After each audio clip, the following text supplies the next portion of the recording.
है वो व्यंजन संधि से संबंधित है।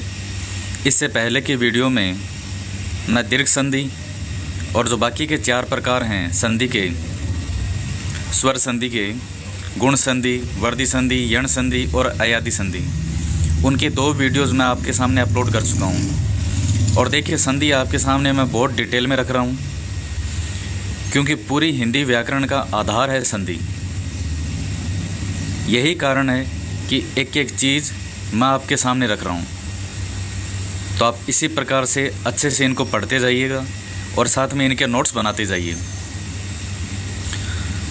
देखिए, हम बात करते हैं आगे व्यंजन संधि के बारे में।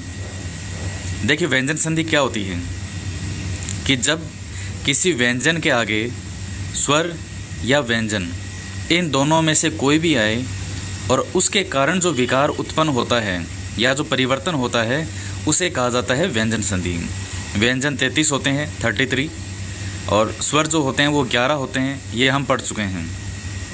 जैसे एग्जाम्पल के लिए देखिएगा, जगत प्लस नाथ क्या हो गया? जगन्नाथ। तय जो है ये एक व्यंजन है, और इस व्यंजन के आगे चाहे स्वर आओ और चाहे व्यंजन आओ, वो व्यंजन संधि कहलाएगी। वाक प्लस इश, कै एक व्यंजन है और ई एक स्वर है, तो इसका हो जाएगा वागीस। ये सिर्फ एग्जाम्पल हैं व्यंजन संधि के। अब इनमें कौन से नियम काम करेंगे वो हम आगे पढ़ेंगे। उसके बाद में देखिएगा नियम। पहला नियम ये है, यदि वर्ग के प्रथम वर्ण से मतलब कै, च, ट, त, प व्यंजन होते हैं, क, ख, ग, च, छ, जी, ट, ठ, ड, त, थ, धन और प, फ, ब, म। तो कै, च, ट, त, प, पांचों वर्ग के जो प्रथम वर्ण के बाद किसी भी वर्ग का, यानी इन पांचों के कै, च, ट, त, प, इनमें से किसी भी वर्ग का तीसरा या चौथा वर्ण आए। तीसरा या चौथे से मतलब हो गया, कै वर्ग का तीसरा या चौथा वर्ण क्या होगा? तो कै, ख, ग और घ, ये तीसरा और चौथा वर्ण हो जाएगा। च है, च का तीसरा और चौथा वर्ण क्या हो जाएगा? ज और झ। ट का तीसरा और चौथा वर्ण क्या हो जाएगा? ड और ढ। और त का तीसरा और चौथा वर्ण क्या हो जाएगा? द और ध। और प का क्या हो जाएगा? ब और भ। या तो ये आए, या अंतस्थ वर्ण य, र, ल, व। ये अंतस्थ वर्ण वो कहलाते हैं जो, अंतस्थ का मतलब होता है भीतर, जो मुंह के भीतर ही रह जाते हैं, उनको कहा जाता है अंतस्थ वर्ण। हालांकि ये तालु, कंठ सबसे बोले जाते हैं, लेकिन पूरी तरह से उनको टच नहीं करते हैं जीभ के द्वारा, इसलिए इनको अर्ध स्वर भी कहा जाता है। या कोई भी स्वर आए तो प्रथम वर्ण अपने ही वर्ग के तीसरे वर्ण में बदल जाएगा। जैसे दिक प्लस गज, इस तरफ क्या है? कै, यानी यदि वर्ग के प्रथम वर्ण में कै आ गया यहाँ पे, इसके सामने किसी भी वर्ग का तीसरा या चौथा, ये देखिए, ये कै, ख, ग, कै वर्ग का ही तीसरा वर्ण आ गया। तो नियम क्या है? प्रथम वर्ण अपने ही वर्ग के तीसरे वर्ण में बदल जाएगा। ये जो कै है ये अपने ही वर्ग के, तो कै वर्ग का ही तीसरा वर्ण कौन सा हो गया? ग ही होगा। तो ये ग में बदल जाएगा, आधा ग, व्यंजन में बदल जाएगा, ये ग हो गया। जगत प्लस अम्बा, अब ये क्या है? तय एक व्यंजन है, तय वर्ग है, और ए एक स्वर है। तो नियम क्या है? अगर वर्ग के प्रथम वर्ण के सामने स्वर भी आए तो यह अपने तीसरे वर्ण में बदल जाएगा। तय वर्ग का तीसरा वर्ण कौन सा है? तय, थ, द, तो यहाँ क्या हो जाएगा? जगदम्बा। और चूंकि ये स्वर है, तो स्वर जब व्यंजन में मिलता है तो वो वर्ड पूरा हो जाता है, तो इसलिए ये द हमने पूरा लिखा है। दिक प्लस अंबर, दिगंबर।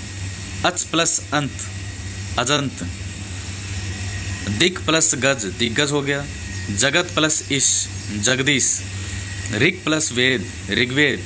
सत प्लस आचार, सदाचार। और भगवत प्लस गीता, भगवत गीता।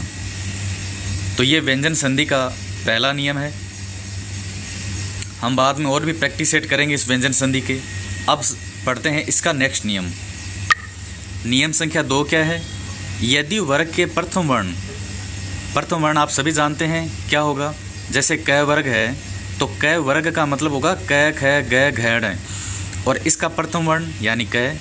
च वर्ग तो च में पांचों आएंगे, च छ ज झ ये, और च वर्ग का प्रथम वर्ण च। तो यदि वर्ग के प्रथम वर्ण यानी क च ट त प के बाद मैं या न आए, क्या लिखा है, मैं या न आए, तो प्रथम वर्ण अपने ही वर्ग के पांचवें वर्ण में बदल जाएगा। जैसे एग्जाम्पल के लिए हम देखते हैं जगत प्लस नाथ, पहला वर्ण है अपने वर्ग का तय, और इसके सामने मैं या न आना चाहिए, यहाँ क्या है न। तो जगत प्लस नाथ अपने ही वर्ग के पांचवें वर्ण में बदल जाएगा। तय का पांचवां वर्ण क्या होता है, न होता है, तय थ द ध न, तो ये बदल जाएगा जगन्नाथ, आधा न हो जाएगा। सठ प्लस मास यानी षणमास। उत प्लस नति उन्नति, देखिए उत एक उपसर्ग भी है, ये आपको साथ में ध्यान दिलाने के लिए रखा है। ये क्वेश्चन आता है कि उन्नति के अंदर कौन सा उपसर्ग है, तो पहला ही ऑप्शन वो देगा उन, इस उत की जगह उन लिख देगा। लेकिन उन्नति शब्द के अंदर कौन सा उपसर्ग होता है, उत उपसर्ग होता है। बाकी सारे उपसर्ग हम बाद में डिटेल में पढ़ेंगे, लेकिन ये एक आपकी सामान्य इन्फॉर्मेशन के लिए। वाग प्लस में, वाग प्लस में से क्या हो जाएगा, वांग में। क जो है अपने ही पांचवें वर्ण में बदल जाएगा, तो वांग में। इसके बाद में देखिएगा नियम नंबर 3। नियम नंबर 3 क्या है, मैं से संबंधित है ये कि मैं के बाद में अगर स्पर्श वर्ण आए, तो स्पर्श वर्ण क्या होते हैं, जो जीभ के द्वारा कंठ, तालु, दांत, मुर्दा इनको टच करने से जो बोले जाते हैं, स्पर्श करने से, उनको कहा जाता है स्पर्श वर्ण। और ये 25 होते हैं, क ख ग ढ च छ जिए, ट ठ ढ ण त थ धन और प प ब म। इन पांचों को कहा जाता है, जो 25 हो गए स्पर्श वर्ण। तो या तो मैं के बाद में ये आए, या मैं के बाद में अंतस्थ यानी ये रलव आए, या मैं के बाद में उष्म वर्ण आए। उष्म वर्ण होते हैं श स श है, यानी जो बोलते समय हवा का प्रयोग ज़्यादा होता है, हवा का प्रयोग होता है, हवा एक गर्मी उत्पन्न करती है मुंह में, इसलिए इनको कहा जाता है उष्म वर्ण। आप बोल के देखेगा इनको। संयुक्त वर्ण तो एक कषय त्रय ज्ञ, ये कई वर्ड से मिलकर के बनते हैं, जैसे त्रय है तो तय प्लस रह उसे मिलकर के बनेगा, तो इस प्रकार से ये इनको कहा जाता है संयुक्त वर्ण। ये सभी आए, या मैं के बाद में कोई भी स्वर आए, तो देखिए क्या बदलाव होगा इससे। अगर मैं के बाद में स्पर्श वर्ण आएंगे, यानी वो 25 वर्ण आए, तो क्या होगा, ये स्पर्श वर्ण के अंतिम वर्ण में बदल जाएगा। इनके अंतिम वर्ण कौन से हो गए, क का कौन सा हो जाएगा ड़, च का य, और तय का न, प का मैं, और ट का ट ठ ड ढ ण हण में। तो स्पर्श वर्ण आएगा तो ये अंतिम वर्ण में बदल जाएंगे। अगर ये अंतस्थ, उष्म या संयुक्त वर्ण आएंगे तो ये मैं बदल जाएगा अनुस्वार यानी बिंदी में।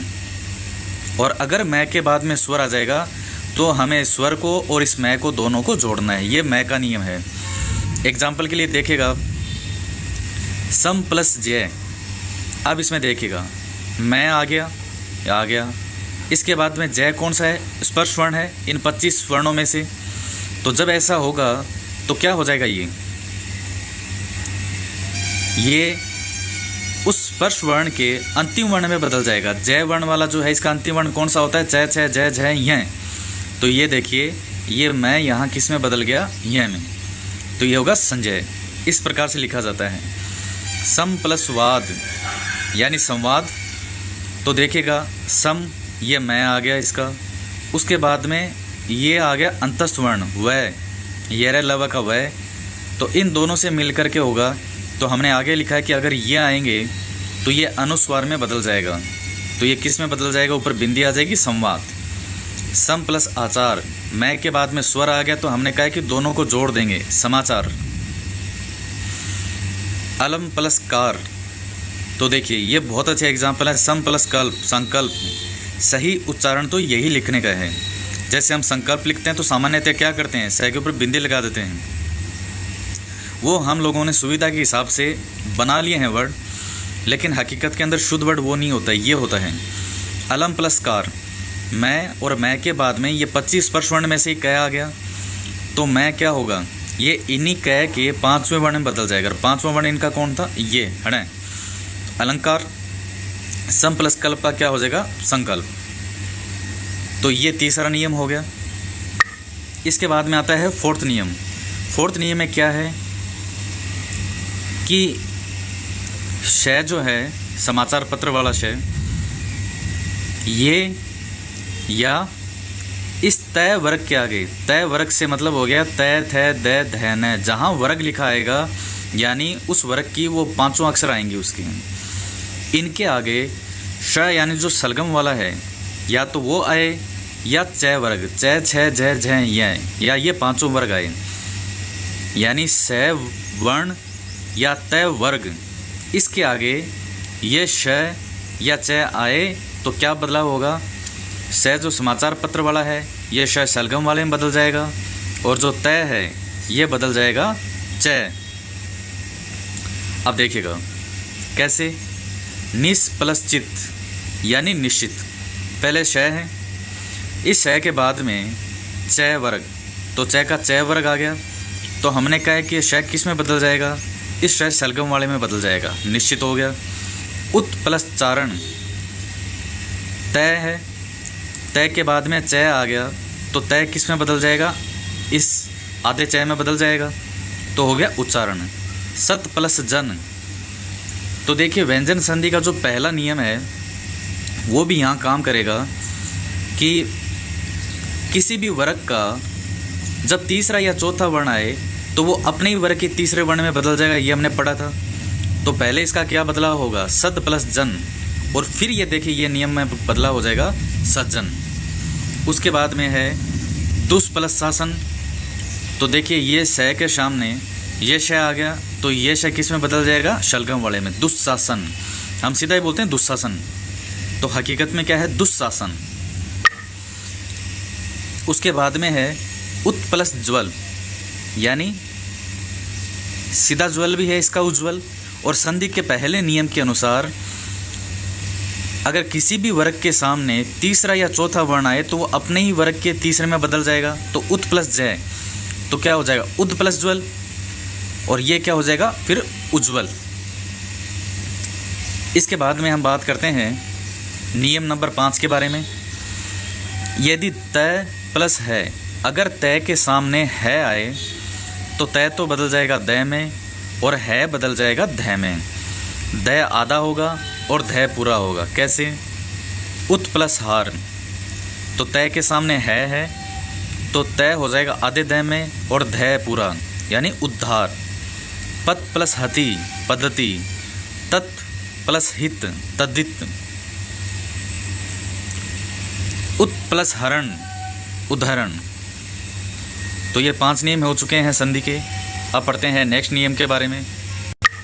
उसके बाद में नियम क्या है, नियम नंबर 6, यदि तय के सामने शलगम वाला श आए तो तय जो है वो तो बदल जाएगा च में, और श शलगम वाला बदल जाएगा छ में।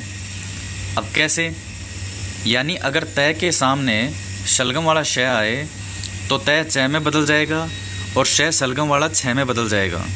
छ पूरा होगा, च आधा होगा, कैसे, उत प्लस शासन, तो देखिए तय है और तय के बाद में श शलगम वाला भी है, तो तय किस में बदल जाएगा, च में, तो उत शासन, और श किस में बदल जाएगा, छ में। एक बड़ा फेमस एग्जाम्पल है श्रीमत प्लस शरत प्लस चंद, श्री मत्सर चंद। ये कैसे हुआ, तय के सामने श है तो यहाँ देखिएगा तय किस में बदल जाएगा, आधे च में, और ये श किस में बदल जाएगा, छ में। उसके बाद में है कि तय के सामने अगर च हो तो तय किस में कन्वर्ट हो जाएगा, ये नियम पहले वाला नियम है, तय किस में बदल जाएगा, च में, तो क्या हो जाएगा, श्री मच्छर चंद। उसके बाद में है उत प्लस श्रृंखला, यानी उस श्रृंखला। तो देखिए यहाँ एक चीज़ आपके ध्यान दिलाने के लिए और है कि कई बार शब्द शुद्धि में आता है कि श्रृंगार सही वर्ड कौन सा है। ये कोई वर्ड नहीं है, ये भी कोई नहीं होता, सही वर्ड होता है ये। और ये आप देखेंगे कि श्रय से इसमें नियम कैसे काम किया है। तो श्रय को अगर हम श्रम को अलग करें तो शय सलगम वाला प्लस रै। तो यही कारण है कि यहाँ स था, उस शय को हमने बदल दिया छ में, और छ के नीचे रै था, चूँकि यहाँ रै तो हमने यहाँ भी रै लगा दिया। तो ये नियम नंबर 6। अब उसके बाद में बात करते हैं नियम नंबर 7 के बारे में। यदि तय प्लस लय हो, अगर तय के बाद में लय आए तो तय किस में बदल जाएगा? लय में कन्वर्ट हो जाएगा। उत प्लस लेख यानी उल्लेख, उत प्लस लास उल्लास, उत प्लस लोड उल्लोड, उल्लोड का मतलब होता है ढका हुआ। तत् प्लस लीन तरलीन। इसके बाद में 7 नियम हो चुके हैं, और एक नियम और है इसका कि अगर स्वर के बाद में 6 वर्ण आए तो दोनों के मध्य च का आगमन हो जाएगा। ये नियम नंबर 8 है। यानी स्वर क्या है? वी, तो इसमें ई है, अनु में ऊ है, आ है, तरु में ऊ है। अगर इनके बाद में 6 आए तो इनके बीच में च आ जाएगा। कैसे?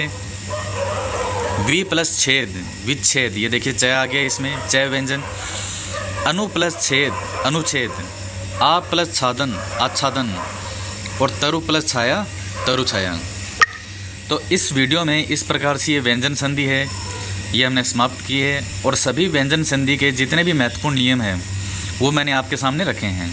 इनके आप नोट्स बनाएगा, आपकी फेयर कॉपी होनी चाहिए। ये नोट्स आपके बहुत काम आएंगे, और बार बार इनका रिवीजन कीजिए।